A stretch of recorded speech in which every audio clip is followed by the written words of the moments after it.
باسمك اللهم، باسم الحق، باسم العدل الذي ننتظره مع شروق كل شمس. هذا ما تنتظره منطقتنا منذ أكثر من 500 يوم، ونحن ننظر أكثر من 500 يوم، 70 سنة، 80 سنة، قد تكون 100 سنة أو أكثر. نحن ننتظر كل يوم الحق والعدل، ونسأل الله أن يهدي أبناءنا والأجيال القادمة كل ذلك. إننا نلتقي اليوم في عمان في منتدى التعددية وميثاق الأمم المتحدة، سعياً لتعزيز التعاون الدولي من أجل الإنسانية. هذا المنتدى الذي يقيمه مكتب منسقة الأمم المتحدة في المملكة الأردنية الهاشمية، ممثلة بكافة الهيئات تحت هذه المؤسسة الأممية الكبيرة التي ننضوي تحتها ونتعامل بميثاقها، إلى جانب معهد السياسة والمجتمع والجامعة الأردنية، لنسأل أنفسنا في لحظة حقيقة: كم نستطيع أن نلتزم بالتعددية وأن نلتزم بميثاق الأمم المتحدة؟ نلتقي اليوم هنا في عمان لنطرح أسئلة واضحة بيننا، نتحدث فيها بصورة مباشرة وواضحة عن مستقبل ميثاق الأمم المتحدة والأطفال الذين نراهم في الخيام يحرقون. وهل الدور فقط للأمم المتحدة سياسي ولا ينجر على الجهود الإغاثية والإنسانية؟ وهل تحاكم الأمم المتحدة فقط على ذلك؟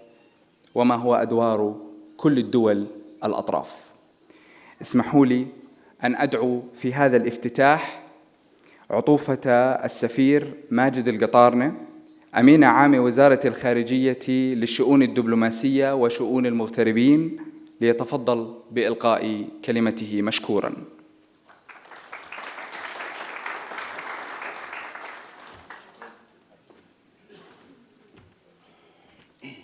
Your Excellencies, distinguished guests, esteemed colleagues, ladies and gentlemen, good morning to you all. I would like to begin by extending my heartfelt gratitude to the organizers and conveners of this forum, namely the Office of the United Nations Resident Coordinator in Jordan, the Politics and Society Institute, and the University of Jordan for facilitating this important dialogue that addresses one of the urgent challenges of our time. I must also take a moment to acknowledge the presence of my former boss, His Excellency Dr. Marwan Mashir, a true visionary of Jordanian multilateral diplomacy. We are fortunate to have the opportunity to hear his valuable insights on such an important topic. This meeting comes at a crucial moment for multilateral diplomacy. Amid growing and evolving challenges, we find ourselves at a critical crossroads where the very foundation of multilateralism is being tested. A deepening crisis of faith in our shared global order has emerged in this part of the world, largely driven by the actions of one member of the international community. The blatant disregard for international law shown by this state has caused many others in our global order to question the integrity of the system itself. It is precisely because of these challenges that today's meeting is so crucial to reaffirm the importance of multilateralism and collective action, without our very survival would be in jeopardy. Ladies and gentlemen, with each day, the world becomes more and more interconnected, and people from all over the globe grow closer to one another. While this has brought so many wonderful benefits, it has also given rise to new challenges. In our world, rarely does a problem that originated in a certain country remain confined within that country. The major challenges that face the world today are almost all shared global challenges. From terrorism to climate change to pandemics, the world's issues are too big for any one country to face alone. Working together is not only preferred, it's required. The theme of today's forum, multilateralism and the United Nations Charter as foundation for international humanitarian cooperation, resonates deeply with Jordan's foreign policy, which has been guided by the visionary leadership of His Majesty, King Abdullah II.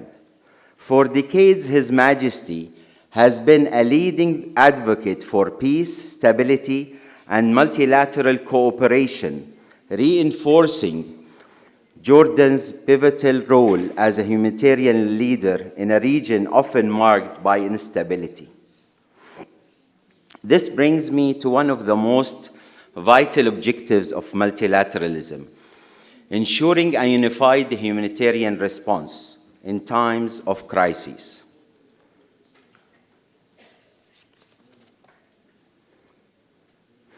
This truth has never been more apparent than it is today. Jordan, since the onset of the war on Gaza, has been at the forefront of humanitarian aid efforts.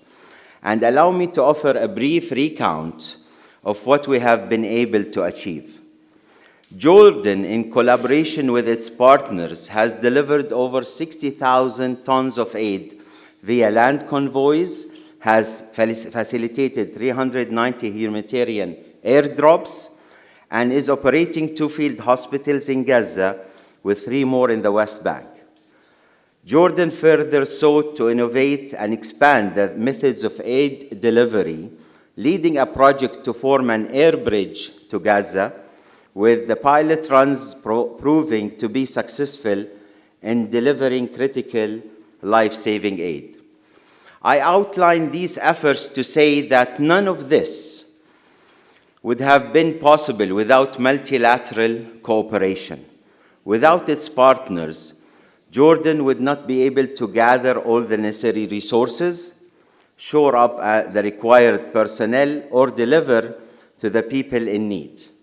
Without the brave men and women working on the ground for various United Nations agencies and international organizations, not a single drop of aid would be disbursed in Gaza, Lebanon, or Syria, or any other conflict zone around the world.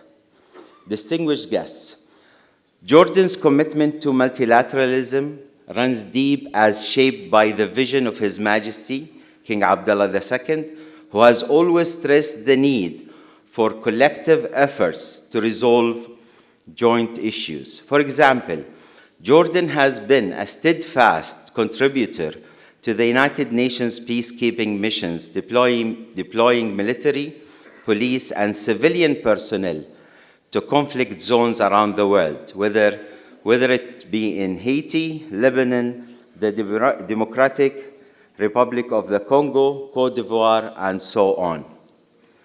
We understand the value and importance of empowering multilateral agencies to carry out their mandates, and we will remain ready and eager to play our role in addressing humanity's collective problems. This is not just rhetoric.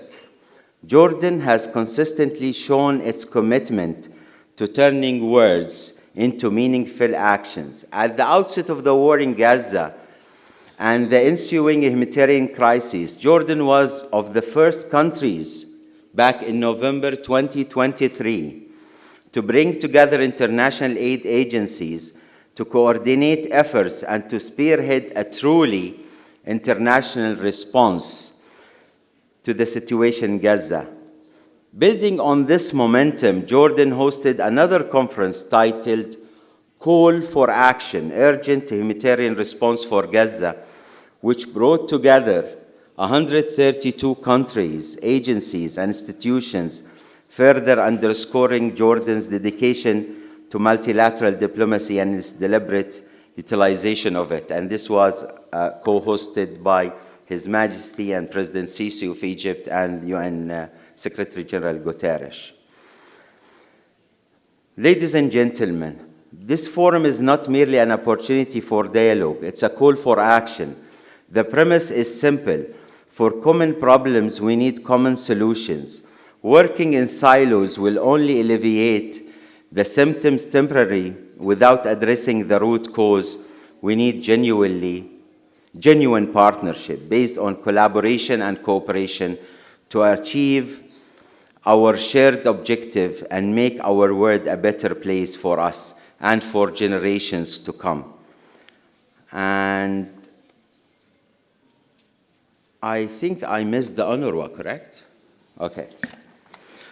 Well, humanitarian action is not just about logistics, it's also about defending the mechanisms that make aid possible. Take, for example, UNRWA, the primary lifeline for Palestinian refugees, which have been subject to a concentrated campaign that seeks to undermine and discredit this agency.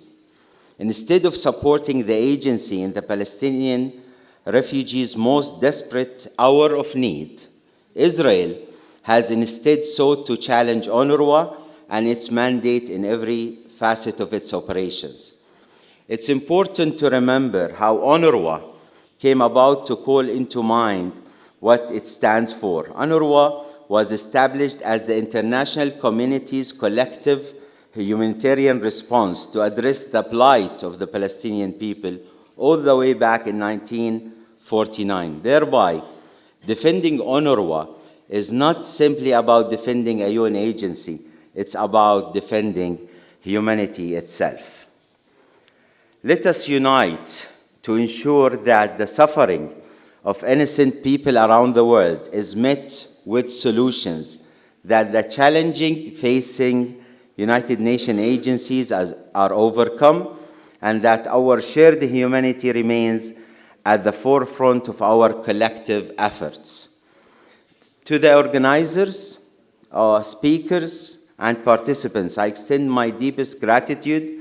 I sincerely thank you for providing a space where ideas can flourish and meaningful change can begin. May this forum serve as a testament to our shared values and our unwavering commitment to building a world anchored by peace, compassion, and justice. Thank you.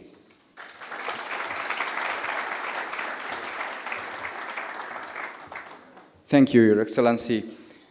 القيمة للدولة حينما تتعاون مع غيرها من الدول لتحقيق معناها الإنساني والتنظيمي. اسمحوا لي أن أنتقل مباشرة إلى السيدة شيري ريتسما أندرسون المنسقة المقيمة للأمم المتحدة في الأردن، وسؤالها الدائم: هل يكفي دائما ما نفعله؟ شكرا. شيري.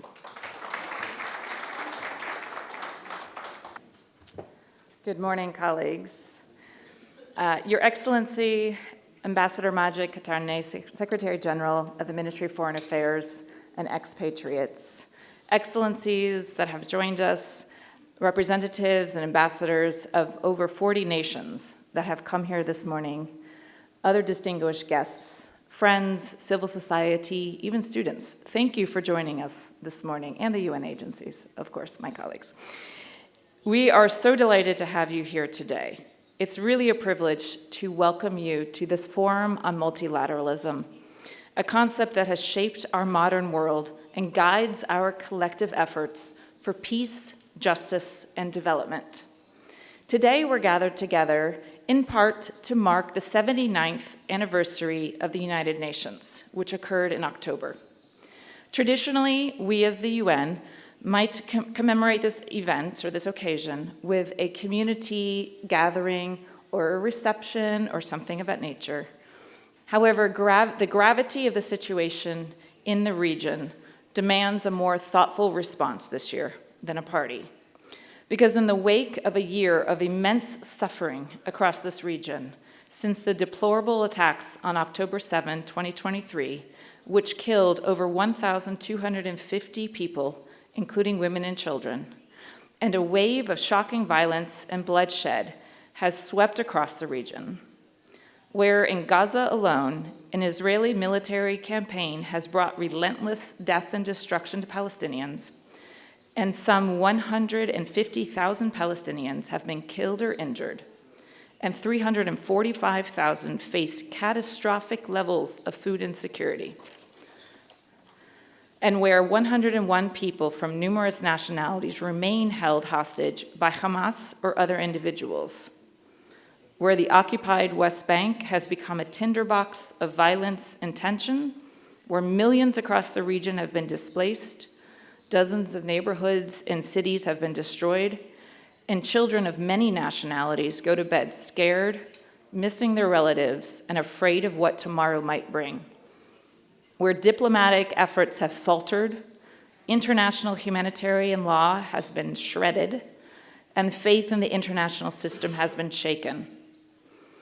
Many across the world, and here in Jordan, and perhaps even in this very room this morning, many are asking, what is the point of multilateralism when the United Nations appears unable or unwilling to prevent or stop war?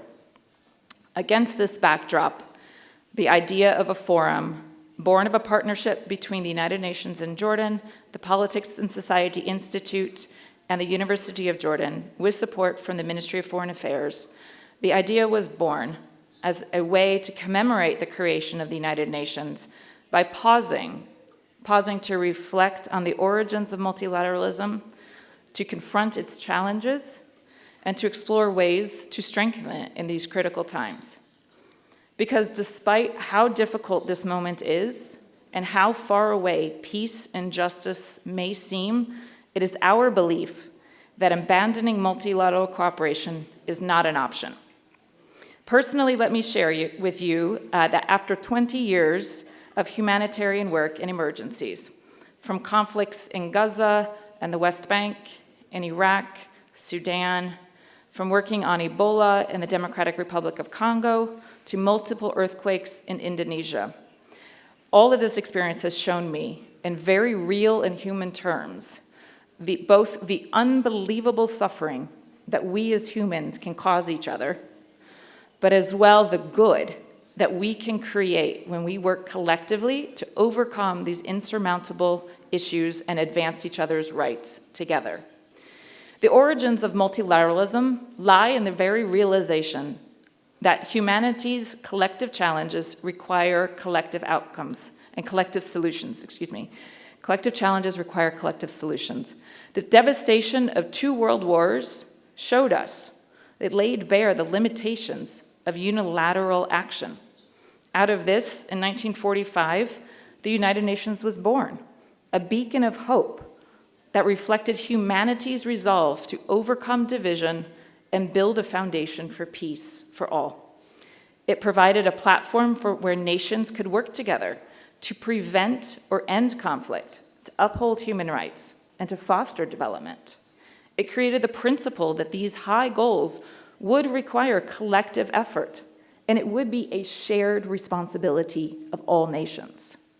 For the Middle East, over the years, multilateralism has held profound significance. For decades, this region has witnessed the indispensable role of the United Nations in fostering dialogue, in providing humanitarian assistance, and in advancing sustainable development. Collective action has been an indispensable tool in alleviating human suffering in this region. Jordan, as His Excellency just gave us the idea as well, and let me cooperate and add my voice, Jordan exemplifies the promise of multilateralism and of what the UN member nations can achieve through committed action. Guided by principles of compassion, diplomacy, and a steadfast commitment to peace, Jordan consistently champions dialogue over discord. Its unparalleled generosity as a host to millions of refugees for nearly 8 decades underscores its moral leadership, and it embodies the principles of the UN Charter. Over the years, Jordan has worked hand in hand with UN agencies, civil society, bilateral donors, and international financial institutions to provide critical aid and hope to those in need, reminding us of what is possible when we all work together in solidarity. This enduring partnership illustrates that the true spirit of multilateralism, again, is a shared responsibility and unified action to overcome humanity's most pressing challenges. Yet multilateralism, as we all know, faces serious challenges in our current day. Geopolitical rivalries, resource competition, and the prevalence of populist nationalism strain the very framework upon which the UN operates. Nations do not have equality in global governance and decision-making. Multilateral systems are outdated and reflect the world as it was in the 1940s and the 1950s, and they fundamentally are insufficient to meet the modern challenges that transcend borders and demand collective solutions, such as climate change, digital security, and public health preparedness. Mistrust and skepticism towards multilateral institutions has grown in recent years because many people simply fail to see the concrete results. For these people, for all of us, decision-making perhaps is not transparent enough. The root causes of conflict are too often left unaddressed, and man-made catastrophic suffering is not stopped. And the outcomes of global cooperation seem distant from everyday struggles. These challenges compel us to ask a pressing question. Amidst these challenges, how can we sustain and adapt multilateralism to serve a rapidly changing and deeply interconnected world? This is what our panelists and moderators this morning will discuss. And without spoiling their discussion, allow me to share one clear truth. The success of the United Nations depends on the commitment of its member nations and the active participation of civil society. Achieving the UN's high goals requires action from everyone: governments, civil society, individuals. It requires collective diplomacy collective support for diplomacy, the principles and values underpinning the UN, and the very notion that global cooperation is a desirable goal. So allow me to thank each and every one of you that's in this room this morning, whether you're representing a member nation, you're representing civil society, the government of Jordan, or simply yourself as an individual citizen of the world. Thank you for being here with us this morning in this conversation, and by being here, expressing your commitment to do something to support the sustaining and the further adaptation of multilateralism. Excellencies, ladies and gentlemen, multilateralism is not merely a framework. It's a reflection of our shared humanity. It is a recognition that no nation, no matter how great, how powerful, can stand alone in an interconnected world. It remains our most powerful tool for addressing challenges of our time. My years with the UN have taught me that while the path of cooperation is almost always not the easiest path, it is the one that is worth pursuing. My years have also taught me that the alternative to this path, competition and division, only deepens inequality and suffering. So I look forward to the discussions of the panelists today and to hearing their ideas of how we can continue to follow this path of cooperation and multilateralism, while also reimagining this for the modern world. The challenges before us are immense, but let us not lose faith. Let us work together to build a world where peace, cooperation, and justice prevail for all, for everyone in the world. Everyone in this room has a role to play in building that world. Thank you.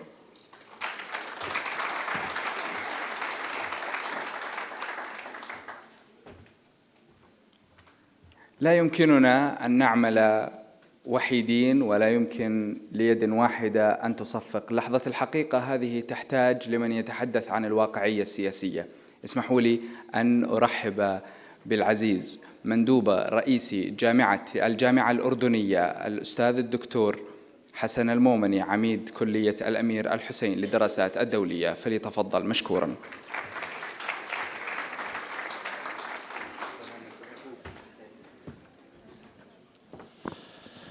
بسم الله الرحمن الرحيم. Excellencies, honorable guests and participants, ladies and gentlemen, dear colleagues and students. Actually, it gives me a great pleasure to warmly welcome you here. So together, to be part of the ongoing debate actually over the present and the future of the only world structure we have. It is UN, which is, at the end of the day, it was a byproduct of our civilizing process. So, again, it's a pleasure to be here. Thank you for your presence here. And also, I would like to thank our partners, Politics and Society, UN office here, so to actually be part of such interesting ongoing debate in that respect. Our school, Prince Al Hussein bin Abdullah's second School of Political Science and International Studies, actually it is a pioneering national school with a global perspective.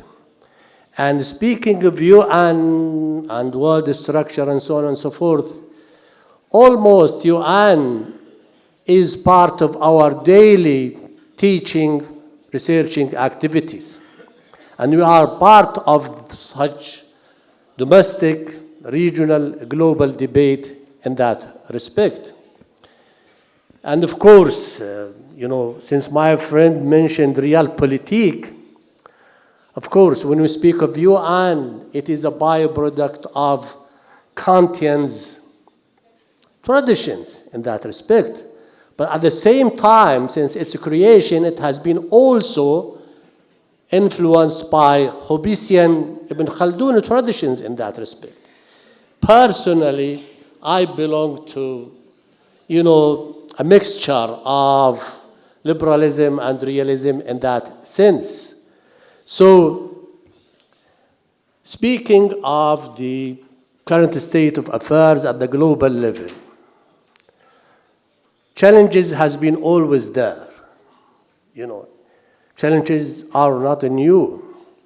And probably every generation, every time would speak of the complexity of international relations.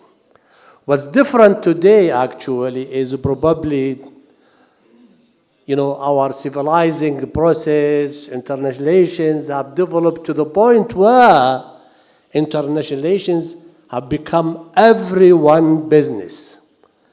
No more restricted to this, military, diplomatic interaction. I always tell my students, IR has become everyone's business, where, for instance, if you would travel to a countryside, you would see a shepherd holding his mobile and probably interacting with someone, in Africa, elsewhere. So this shepherd has become part of international relations. The increased complexity where interaction has become at all levels in that respect. At the same time, I believe, painting an optimistic picture, we as human beings managed to create world structures, ideas, and so on and so forth, to deal with such complexity in that sense. But today, probably, we are facing unprecedented challenges, mainly those probably, natural challenges. If you would speak of climate change, epidemics, and so on and so forth, and we speak of man-made challenges, actually. The ongoing power transition, the ongoing global trend of change has generated so many challenges in that respect. Uncertainties are high, conflicts, wars, and so on and so forth in that respect, in addition to those natural disasters. And probably, from an intellectual point of view and philosophical point of view, we need to depart, our debate, our thinking from what you can call it traditional methodologies and, ways and means to more critical methods that would enable us to revisit such structures, to revisit international relations, comprehend international relations, and therefore come up with better understanding that would enable us to change them. However, as I said earlier, we should also depart from this, too much wishful thinking. Sometimes you need to deal with facts on the ground in that respect. So we need a combination of pure reasoning as well as ethics and morals and so on and so forth in that respect. And debate, when it comes to UN, is not something new in that respect. But probably, since 90s of the last century, probably the question resurfaced about the future of the UN, which is very central to international relations in that sense. And from my perspective, there is this wealth of literature on that. I think what's missing now, the world has not developed enough collective will so to go ahead in reforming, not the UN. I think we need to reform our international order. Our international order has to become inclusive, not restricted to elitism and big brothers at the end of the day, depart away from double standards and so on and so forth in that respect. We intellectuals, policymakers speak of that. Imagine what average citizens actually think of those structures when they see on daily basis double standards are there, genocides, wars, and so on and so forth in that respect. Because at the end of the day, these voices matters a lot in that respect.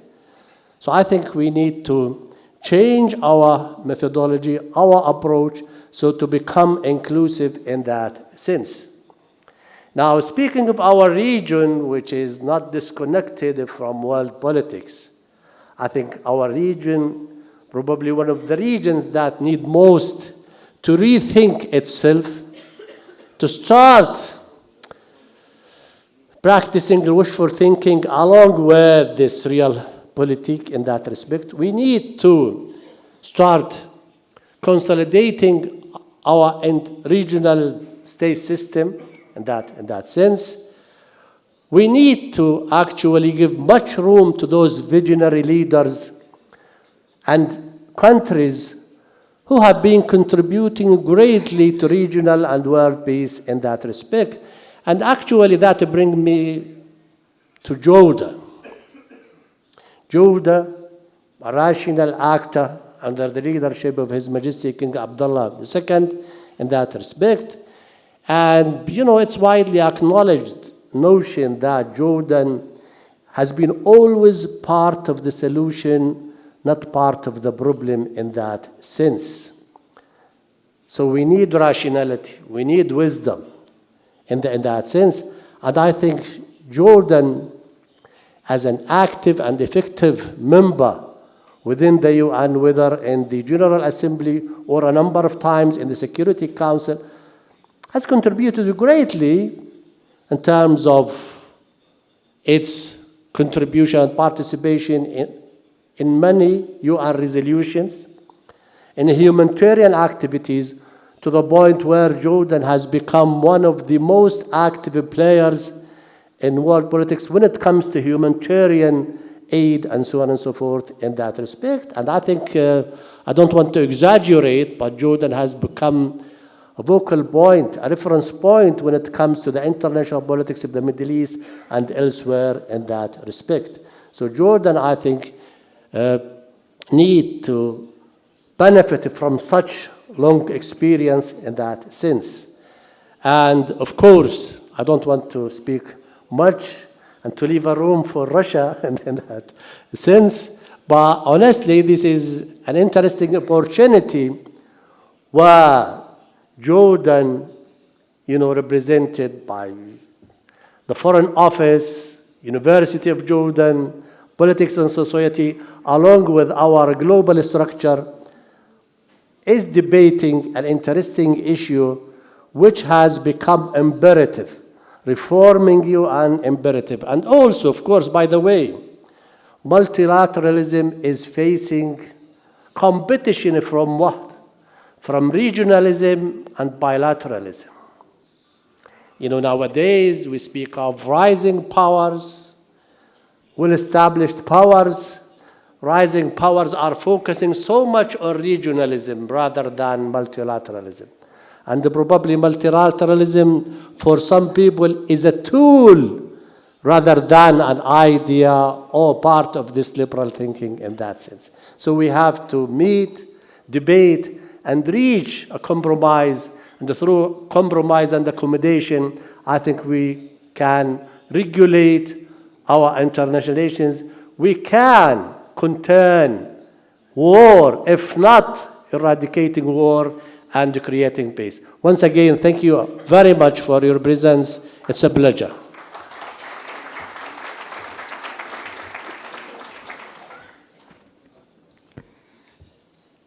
شكرا بروفيسورنا العزيز. إن هذه القاعة تتحدث عن آمال الكثير من الشباب الموجودين في الصفوف الأمامية والخلفية، كيف من الممكن أن يكون الغد أفضل من الأمس ومع تحديات اليوم. اسمحوا لي أن أرحب بسعادة الدكتورة رشا فتيان، المديرة التنفيذية لمعهد السياسة والمجتمع. تفضلي.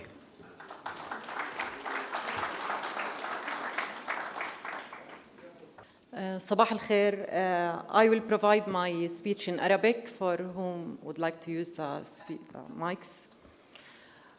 سعادة السفير ماجد القطارنة، سعادة السيدة شيري أندرسون، عطوفة الأستاذ الدكتور حسن المومني، الأعزاء أصحاب السعادة والمعالي والعطوفة، السيدات والسادة الكرام، الشباب الحضور، أرحب بكم جميعاً باسم معهد السياسة والمجتمع في هذا المنتدى المميز بعنوان التعددية وميثاق الأمم المتحدة نحو تعزيز التعاون الدولي من أجل الإنسانية، الذي يعكس أهمية التعددية كمبدأ أساسي في بناء عالم أكثر عدالة واستقراراً.